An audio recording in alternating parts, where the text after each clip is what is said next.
Welcome to the last episode of Season 2 of the Piano Ninja Tricks podcast.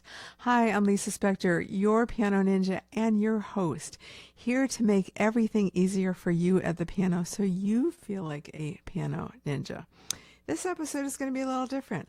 I'm going to take you into our masterclass. We had a really fun masterclass on Sunday, Groundhog Day, taking you from practice frustration to major progress. And I'm going to show you the beginning of that masterclass. It is on an unlisted YouTube link, and I'll invite you in to watch that at the end. We had a hopping chat. So in this episode, I do talk to the audience quite a bit. I'm trying to remove those parts, but it was also really fun. So here we go. Enjoy from practice frustration to major progress.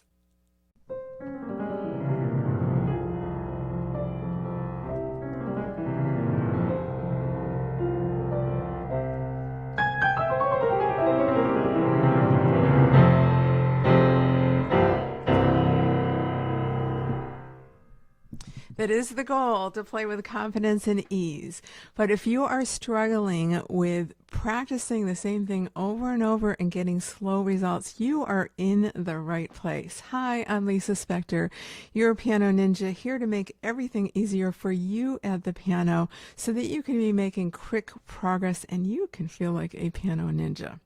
I am going to be teaching you some piano ninja tricks that will help you establish smart practice habits. But before we go there, I'm going to get to something that you probably haven't thought about in a long time. Why you play piano. Do you recall one of the earliest memories you had?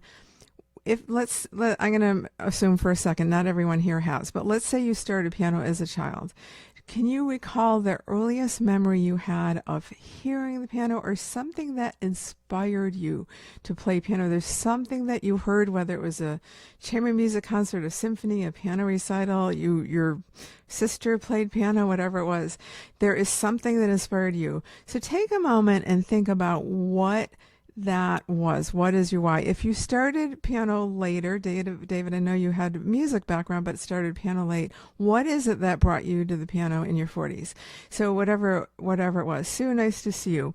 And so we're ready in the chat, the last piece of music we played. And then what your first memory? For me, my first memory was hearing my mother. I was 7 years old, the youngest of four. I was the only one home from school, or wasn't in school full day or something like that. But I was home with my mom, and men came to the door and started removing the door. This is in Syracuse, New York at the time. And my mom said, I was in my pajamas, and my mom said, "Go to your bedroom, get changed. We have a surprise for you." And I thought, okay, we're going to get a new door. While I'm changing into my pajamas, I hear the most glorious sounds I'd ever heard. I don't believe I'd ever heard a piano before that. And I didn't really even know my mother could play. And I hear her play, and I go racing out of the bedroom, and I'm like, I need to touch the keys. Let me play. I didn't know how to play, but my heart was calling me to make music. Do you have a memory similar where you're just hear the piano? So Susan's first memory was kindergarten teacher, play piano. It's very oftentimes you hear someone play it, and it just, you go to recital, you didn't know what it is. And that's oftentimes why I'm telling parents of young children, like, just expose your kids to music. Don't worry about starting the lesson so young. Just get them listening to good music. You just don't know what kind of an impact that would have. And wow, David, you have a good memory. I do not remember anything when I was 2 or 3. My first memory when I was 4. But when you were 3, you were 2 or 3 sitting on the lap of your uncle and was a professional piano player. I never knew that. Playing Christmas for Family. That's when it all began. I love it. So I know David because he is a member of the Piano Ninja Tricksters Club, and I'm going to be talking about the club at the end of this and extending a special invitation to the club, but I want you learning a lot about how to practice smart before we even get there. So the reason I wanted you to recall your why, first of all, years, decades go by and we forget what brings us to practice. What inspires us to practice? It's so important to remember. And one of the first things I teach is when you warm up at the piano, do not start with scales. Do not start with etudes. Do not start with anything that's technically challenging for your fingers. You want to start with something that reminds you that the reason you are sitting on the bench is to make music and to open your heart to making music. So that piece of music changes for me generally weekly, sometimes monthly, sometimes daily. I'm just going to give you a 30-second sample of what my newest warm-up piece is because I'm just so in love with it. I was very fortunate at Juilliard to study with Earl Wild. He only had 4 students and he's no longer with us, and he was just a legend. And I will say I also learned many of these piano ninja tricks from him.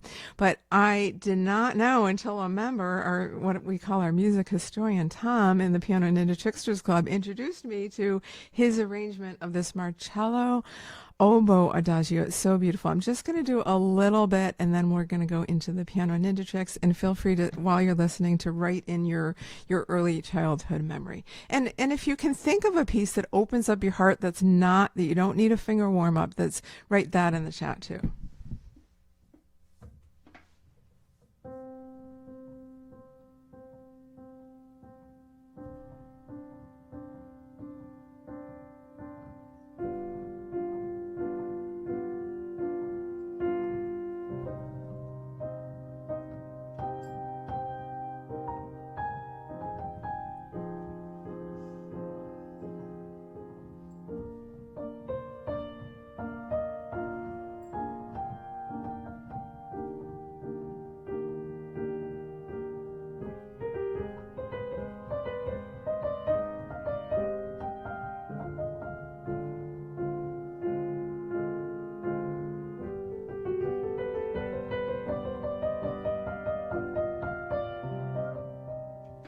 I hate to stop there. It's so beautiful, but I wanted to get onto the piano ninja tricks that help you learn faster. But in the meantime, that gives you an example. So if you can think of a warm-up piece for you, Sue thought of something, and Eric, so I didn't read all of that, but thank you for joining us from France as well.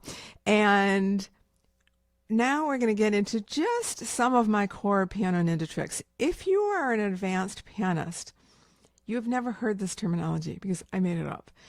But if you're an advanced pianist, I find with some of these, you might do these naturally without thinking, but you want to keep in mind that the whole premise of accomplishing more in less time is to practice with intention, to not just sit down at the piano. The piano is, if not the only instrument, one of the only instruments, I can never think of any others, where we don't have to listen to play in tune. We hire a tuner. If we're playing a string instrument, if we're blowing into a wind instrument or a brass instrument, how we play our embouchure and our breath and our position determines whether we're in tune. But it's so easy as pianists to just sit down and play by rote. I don't want you doing that. It's not pleasurable. So the opening your heart is one of the reasons for that. If you enjoyed that and want to watch the rest of the masterclass, go to lisaspector.com/groundhog. It'll be available for free for a couple of more days. We had a hopping chat going on, and it's too late to participate in the chat, but you can still watch it and participate in the comments. And stay tuned, as I will be back in about 6 weeks or so with some different variety in our season 3 of the Piano Ninja Tricks podcast. Thank you so much for listening. I'm Lisa Spector, your Piano Ninja.